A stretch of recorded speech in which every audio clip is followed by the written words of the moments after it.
La cultura es uno de los conceptos más problemáticos de las ciencias sociales, tanto así que podés encontrar libros, por ejemplo, hay uno de la Universidad de Oxford, que cito yo en mi texto, que recopila más de 200 definiciones distintas de cultura.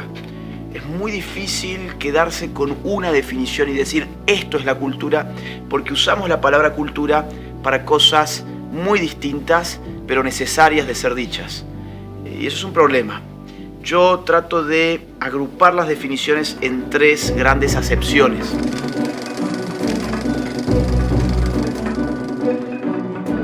Tenemos una acepción que es la ilustrada, o sea, que proviene de la filosofía de la ilustración, estamos hablando del siglo XVIII, y que entiende la cultura como cultivo. De hecho, su raíz etimológica es colere en latín, que refiere precisamente al cultivo.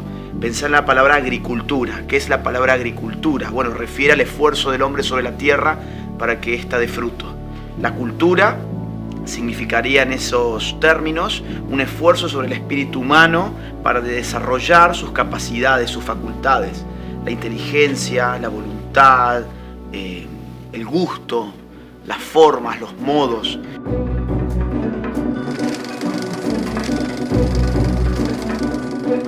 Ahora hay una segunda acepción que ya es del siglo XIX, muy vinculada a la antropología empírica. ¿Quiénes son los antropólogos? Bueno, aquellos que, por ejemplo, desde Europa sobre todo, dicen vamos a estudiar comunidades exóticas, grupos humanos exóticos, y se internan a estudiar distintos grupos humanos y empiezan a ver cosas muy distintas, hábitos distintos, costumbres distintas, creencias distintas, lenguajes distintos, ritos distintos, símbolos distintos, mitos distintos. Hay una estructuración social totalmente diferente y a eso es lo que le van a llamar cultura. Cultura le van a llamar a todos esos elementos que son creación del hombre y que no dependen de una herencia biológica, digámoslo así. Cuando vos pensás en esa acepción antropológica de cultura que también la tomó la sociología y pensás en hoy, vas a encontrar que también lo usamos. Cuando se habla, por ejemplo, en clave de ideología de género, que la identidad sexual es una construcción cultural, ¿qué hacen? Utilizan el polo naturaleza-cultura para decir es cultura porque no es naturaleza. Ahí hay una tensión entre naturaleza y cultura que proviene de esa noción de cultura.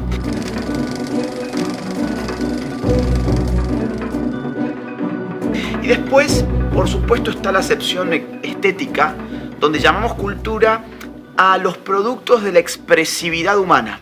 Por ejemplo, un cuadro, una obra de arte, un monumento, una pieza arquitectónica, etc. Si yo digo, quiero que me lleven a dar un paseo cultural, sería raro que me quisieran llevar a un centro comercial, o a una carnicería, o a una verdulería.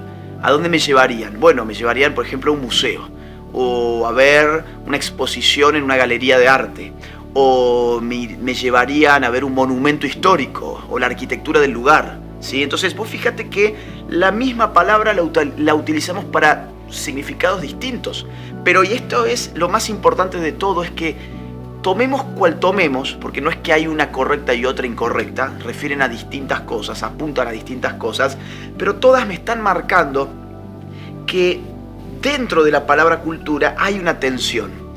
Y esto es un poco complejo, pero vale la pena decirlo. Hay una tensión entre un polo estructurado y un polo estructurante.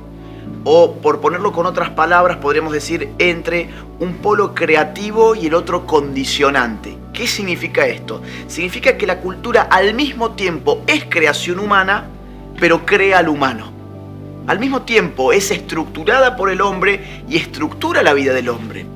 Cuando la sociedad comprende esto, y esto ocurre sobre todo en los tiempos modernos, es cuando se abre la perspectiva de una batalla cultural. ¿Por qué? Porque yo me doy cuenta, puedo crear algo llamado cultura, y eso que yo creo como cultura define aspectos relevantes de la vida de todos. Cuando hablamos de cultura estamos hablando de conjuntos de elementos. Por ejemplo, tradiciones, costumbres, valores, normas, creencias, historias, lenguaje. Al modificar estos componentes, yo modifico las gafas con las que miramos la realidad. Nosotros no miramos la realidad sin estar enmarcados culturalmente. La miramos desde un espacio y desde un tiempo. Y el tiempo y el espacio confluyen en eso que llamamos cultura, que determina esa serie de elementos que impregnan mi vida, la impregnan por completo. Modificando esos elementos, yo puedo entonces impactar sobre la vida concreta de las personas, sobre sus decisiones y sobre su conducta. Entonces ahí es cuando la cultura se le muestra al mundo moderno y sobre todo al mundo postmoderno, se le muestra como un factor de poder. Logrando la transformación cultural. Si no se logra esa transformación, al final todo se perdería. Hay bastantes ejemplos. Mira lo que pasó en la Unión Soviética. Cómo se vino todo abajo. Ahora eso era un desastre anunciado, porque no hubo cambio cultural. El socialismo requiere una base, no solo material, una base espiritual. Esa es la gran batalla, la más grande batalla, la cultural. Logrando la transformación cultural.